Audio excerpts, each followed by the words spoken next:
नमस्कार साथियों, मैं रत्ना वोरा।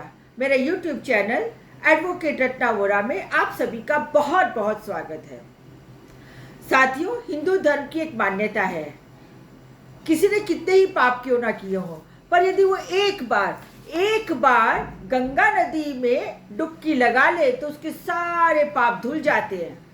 इसी तरह देश का कितना ही बड़ा भ्रष्टाचारी क्यों ना हो, कैसा ही भ्रष्टाचार क्यों ना किया हो, पर यदि वो बीजेपी में शामिल हो जाए तो उसके ऊपर से भ्रष्टाचार के सारे आरोप खत्म हो जाते हैं। साथियों, जो सरकार है, ये जो बीजेपी की सरकार है, वो इस तरह से मैसेज देना चाहती है कि विपक्ष के सारे नेता, विपक्ष के जितने भी पदाधिकारी लोग हैं, नेता लोग हैं, वो सबके सब भ्रष्ट है, करप्ट है, अपराधी है, दागी है। जाने के इनके नेता, मंत्री, संतरी, मिनिस्टर, चीफ मिनिस्टर सब दूध के धुले हैं।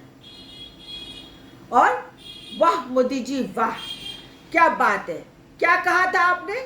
ना तो मैं खाता हूं और ना ही मैं खाने देता हूं। हाँ, पर लेकिन खाए पिए भ्रष्ट नेताओं को आप बीजेपी में एंट्री जरूर दिलवा देते हो। कितनी दोगली नीति है, थोड़ी तो शर्म कर लीजिए। और तो और 2014 के बाद आप 2014 में क्या कह के आए थे कि जीरो टॉलरेंस टू करप्शन, मतलब करप्शन को किसी भी हालत में बर्दाश्त नहीं किया जाएगा। और अब क्या चल रहा है? आपकी खुद की पार्टी इसमें क्या चल रहा है? हिंडनबर्ग की रिपोर्ट क्या कह रही है? अदानी ने क्या किया है? अरे चलो ठीक है, उनको छोड़ो।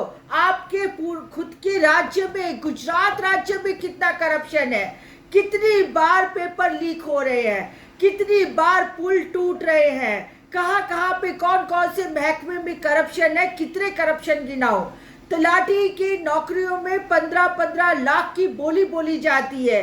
मोरबी का पुल अभी टूटा था ना, इलेक्शन से पहले 135 लोग मर गए।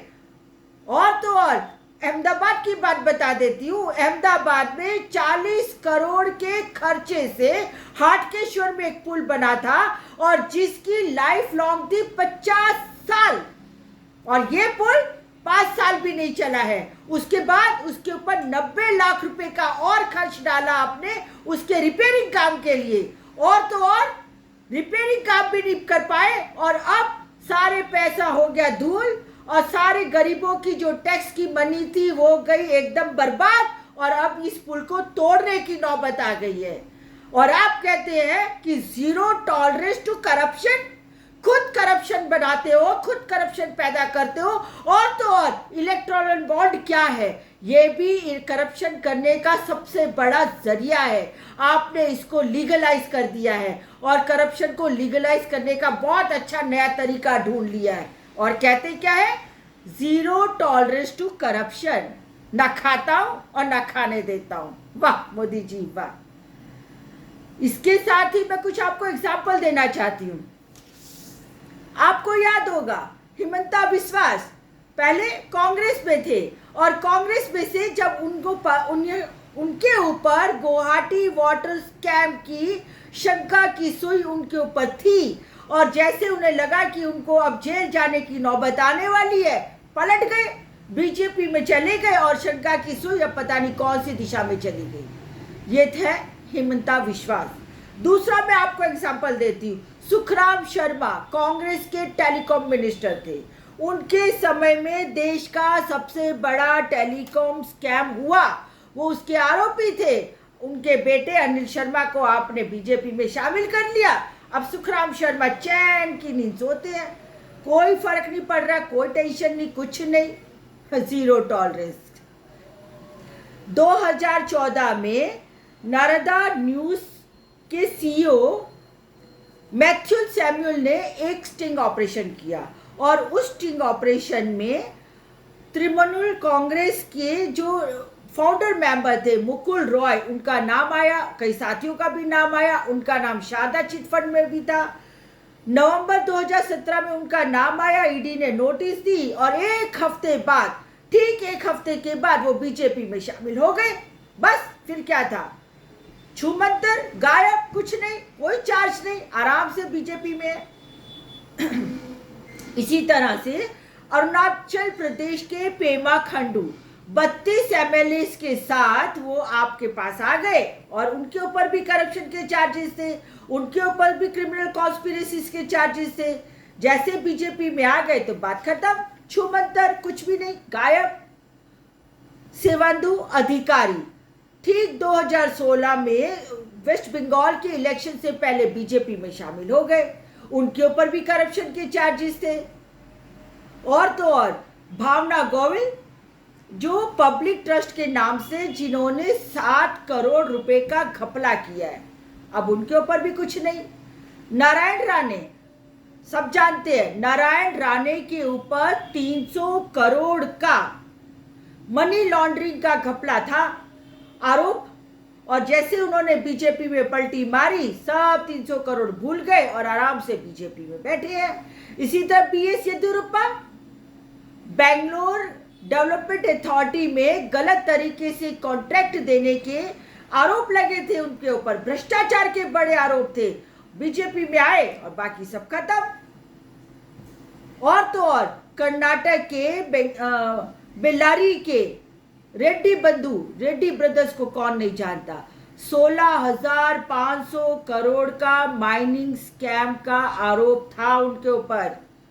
जैसे बीजेपी में आए बात खत्म हो गई, सब कुछ गायब, छूमंतर, ना कोई चार्ज, ना कोई ईडी नोटिस, ना कोई रेड, खत्म। अरे आप तो जीरो टॉलरेंस टू कह रहे थे ना करप्शन, और आप ही की पार्टी में सारे करप्ट लोगों को आपने भर्ती कर लिया। कैसी दोगली नीति है, कुछ तो शर्म करनी चाहिए प्रधानमंत्री जी नरेंद्र मोदी जी आपको। हम अमित शाह जी से कोई उम्मीद नहीं कर सकते क्योंकि वो तो खुद ही क्रिमिनल इंसान है। खैर, आपके ऊपर भी गूगल ने कैसे कैसे कमेंट किए हैं और कब तक आपको अमेरिका का वीजा नहीं मिला था वो सब जानते हैं, और अगर अभी अमेरिका का वीजा मिला है तो वो आपको नहीं मिला, आपकी चेयर को मिला है। इसलिए आप लोग कौन है, क्या है, कैसे है, सब जानते हैं, सब पहचानते हैं। सिर्फ और सिर्फ भोली भाली जनता ही आपके लच्छेदार भाषणों से मुक्त हो जाती है और मुक्त होकर आपको वोट करती है। और एक और बात, वोट भी कोई आपको 100% नहीं मिले हैं, सिर्फ 37% वोट ही मिले हैं, 63% वोट तो आपको नहीं मिले। इसका मतलब अगर यदि सारे के सारे विपक्ष एक हो जाए तो कोई भी आपको किसी भी हालत में जीतने नहीं दे सकता है, और किसी हालत में आप अपनी पार्टी को दोबारा से सत्ता पे नहीं बिठा सकते हैं। और जो आज की देश की परिस्थिति है, जो हालात आपने बना के रखे हैं, 95% जो ईडी के, सीबीआई के, टीआई के जो भी केसेस है वो सारे के सारे विरोध पक्ष के सामने। ये हम प्रजातंत्र नहीं है, लोकशाही नहीं है, ये तानाशाही है। और तो और ये अघोषित आपातकाल है, अघोषित आपातकाल। खाता नहीं हूं, खाने देता नहीं हूं, सिर्फ बातें बातें बातें और बातें।